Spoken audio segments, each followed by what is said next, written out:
présenter notre quatrième conférencier, le docteur Jean-Pierre Routy. Jean-Pierre Routy est hématologue et médecin traitant à l'hôpital Royal Victoria.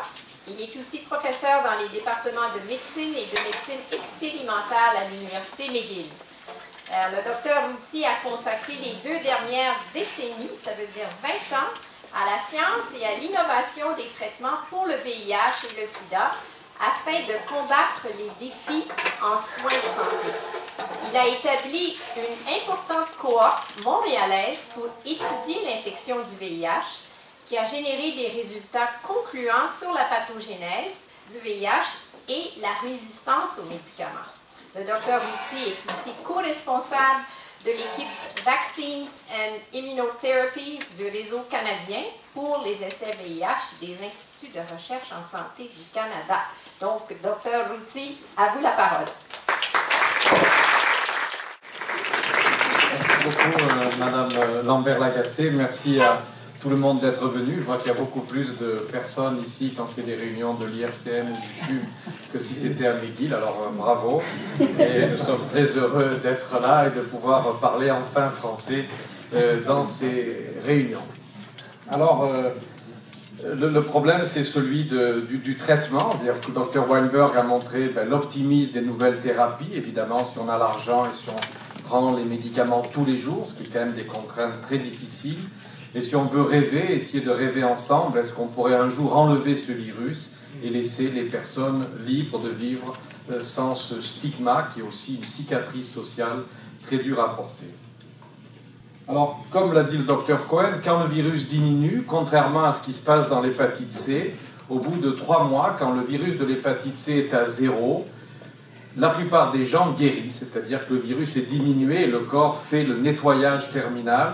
Le virus disparaît de l'hépatite C parce qu'il n'y a pas de réservoir, il n'y a pas de niche, ou il n'y a pas de zone protégée où le virus de l'hépatite C, du HIV, peut vivre. Alors ici, pour le HIV, il y a des zones de non-droit où les médicaments ne peuvent pas aller, ou bien ne fonctionnent pas, où l'immunité laisse le virus à l'intérieur du corps sans rien faire, ou sans rien faire de très efficace.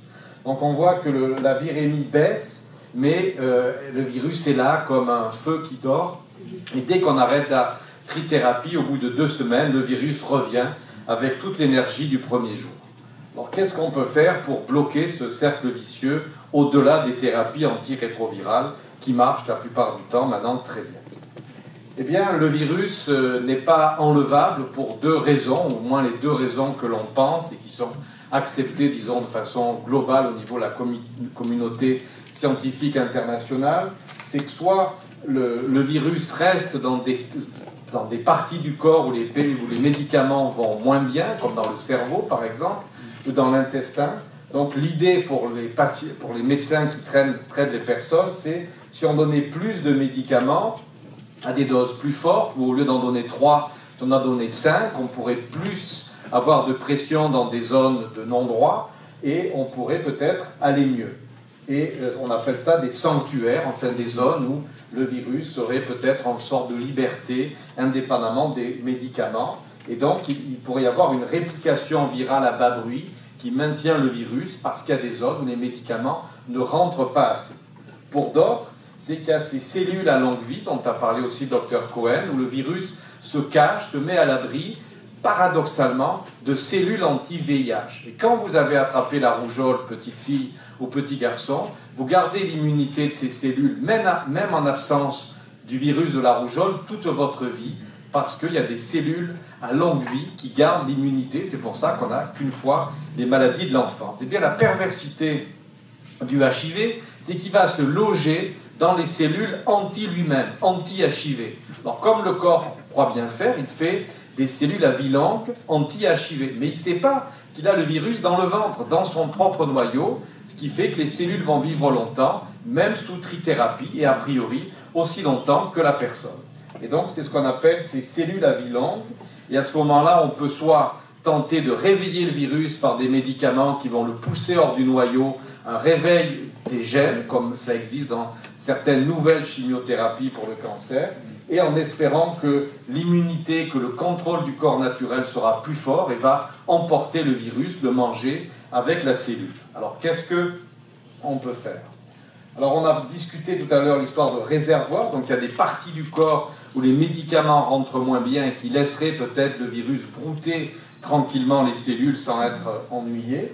Et il y a des parties, le testicule, donc, dont on étudie ici à McGill beaucoup, le cerveau, les ganglions lymphatiques et l'appareil digestif qui représente l'endroit où il y a le plus de réservoirs cachés cantonnés sous une bonne trithérapie. Donc la difficulté, c'est qu'il faut aussi, pour étudier ça, avec les chercheurs de l'IRCM ou de McGill, d'essayer de prendre des morceaux de ces parties, si c'est possible, afin d'étudier pour aller de l'avant.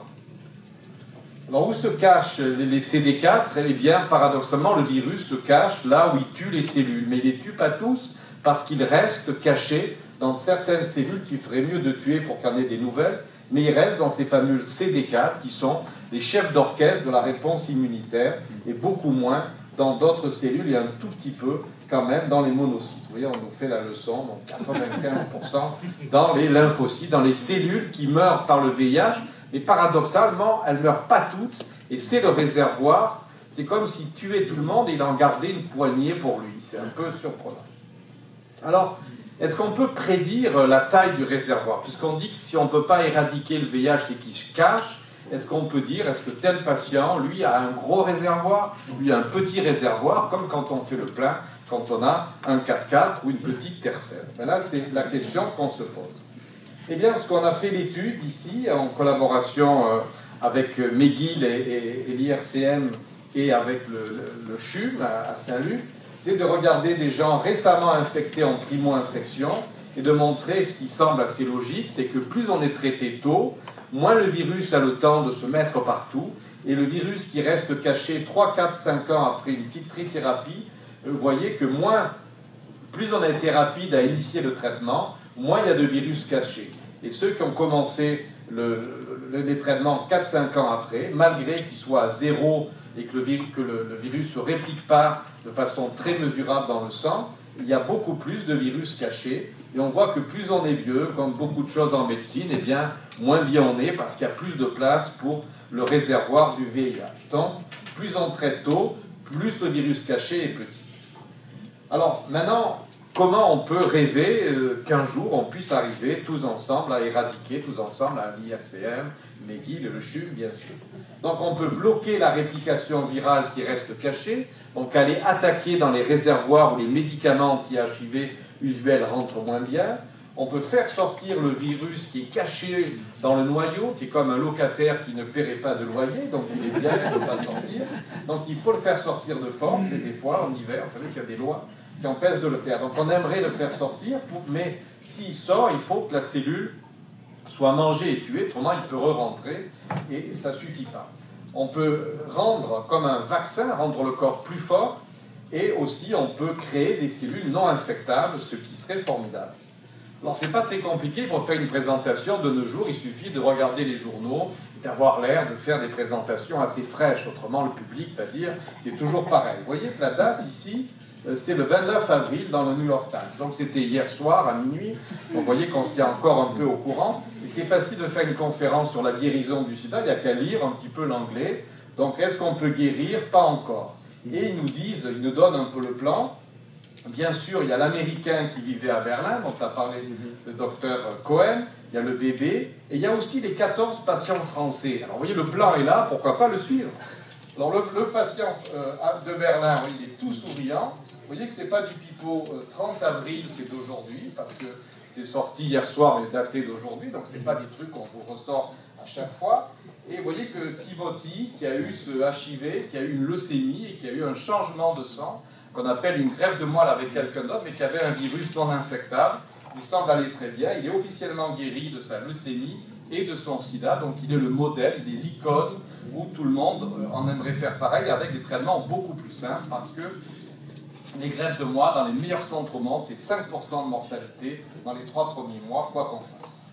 Deuxième chose, toujours lire ces journaux anglais, eh bien il y a le fameux bébé qui aurait été guéri après avoir été traité très tôt, et on peut voir sur une diapositive, enfin en français, que c'est une guérison fonctionnelle parce que le bébé n'a pas pu être prélevé dans ces fameux réservoirs, on l'a pas biopsié, pris des morceaux pour être sûr qu'il est guéri. C'est quand même difficile quand ils sont tout petits. Et donc, on en est là et on ne sait pas comment ça va évoluer. Mais officiellement, le virus a disparu grâce à une trithérapie précoce. Alors, les Français, ben aussi, ils font des choses aussi parfois très bien. Vous voyez, Paris. Et ils ont montré que cure fonctionnelle chez 14 patients traités dans les 3 premiers mois de l'infection, un peu comme on avait montré, nous, les premiers montré que le réservoir était très petit en primo-infection, ben eux, il y en a qui ont arrêté les traitements, non par un plan stratégique brillant, mais ils avaient ras-le-bol d'être traités, et que le virus n'est pas revenu chez 14 personnes traitées pendant au moins 3 ans après, mais ils étaient tous traités les 3 premiers mois de l'infection.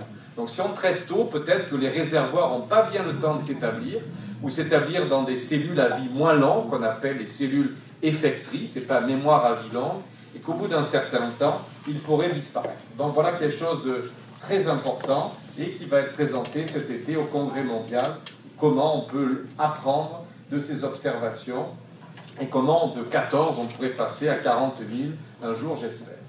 Bon, les mécanismes, qu'est-ce qu'on veut faire de plus? Eh bien, faire sortir le virus par des médicaments dérivés de nouvelles chimiothérapies pour qu'il sorte. Mais s'il sort, on arrive à le faire. Les cellules n'arrivent pas à manger la cellule infectée. Donc, il faut inventer aussi des vaccins thérapeutiques pour essayer de manger quand le virus sort. La bonne nouvelle, c'est qu'on peut faire sortir chez les êtres humains sans toxicité le virus, mais il dit coucou, mais la cellule ne meurt pas. Donc, il faut probablement vacciner pour quand il sort, paf, vous voyez, le tuer. Pour rester dans les temps, eh bien, on peut aussi inventer, mais c'est très compliqué, de changer les gènes. C'est un peu comme changer le monde. Il faudrait changer, et on peut, il y a des essais depuis 2 ans, on peut créer des cellules CD4 qui ont un récepteur bloqué, donc le CCR5, un récepteur d'entrée, comme on l'a dit, mais qui n'est pas indispensable à la vie. Et on peut créer ces cellules, et ces cellules ne s'infectent pas. Et les patients ont des CD4 qui montent et une charge virale qui descend, même sans trithérapie. Alors, pour l'activité qui est faite au Québec, dans la ville de Québec et à Montréal, et des chercheurs ici de l'IRCM, et aussi à McGill, donc avec Dr Cohen, Dr Michel Tremblay à Québec, et avec Ali Djenabian à McGill, de travailler le lien entre les cellules macrophages, les cellules des infections ordinaires, qui dialoguent avec les cellules T du HIV. Donc ces cellules auraient peut-être un rôle beaucoup plus important qu'on ne pense, notamment l'enzyme IDO, et qui pourrait modifier, et on est en train d'essayer de comprendre ces mécanismes pour un jour les bloquer, parce que peut-être le virus dépend de cellules dont on ne s'attendait pas. C'est des cellules macrophages, des cellules ordinaires de lutte contre les bactéries ordinaires, qui joueraient un rôle très important pour l'immunité des virus de façon indirecte. Alors tout ça, c'est plus de risques et plus d'espoir parce qu'il faut faire des tests nouveaux avec des médicaments nouveaux chez des gens qui vont bien. Donc c'est pas simple éthiquement de bien conduire ces études et de ne pas embêter le moins possible les personnes qui vont bien. Mais pour ça, il faut faire des études pour avancer. Et pour conclure, eh bien, si on traite tôt, le réservoir est tout petit. Il y a quelques patients qui peuvent avoir ces fameuses cures fonctionnelles, dont le virus est toujours dans le corps, mais il n'embête plus la personne. On peut réactiver le virus, mais ce n'est pas suffisant. Il faut que la cellule meure avec des vaccins thérapeutiques.